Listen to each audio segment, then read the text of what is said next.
A microscope is a laboratory instrument used to examine objects that are too small to be seen by the naked eye. Three terms are discussed in microscope: magnification, resolution, and contrast.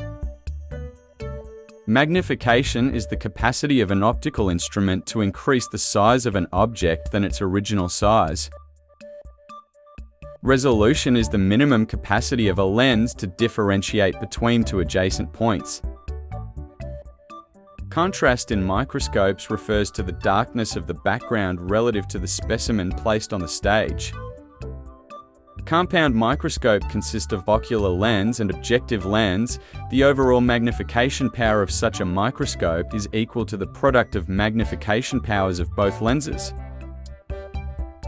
Let's review the whole topic by solving multiple choice questions.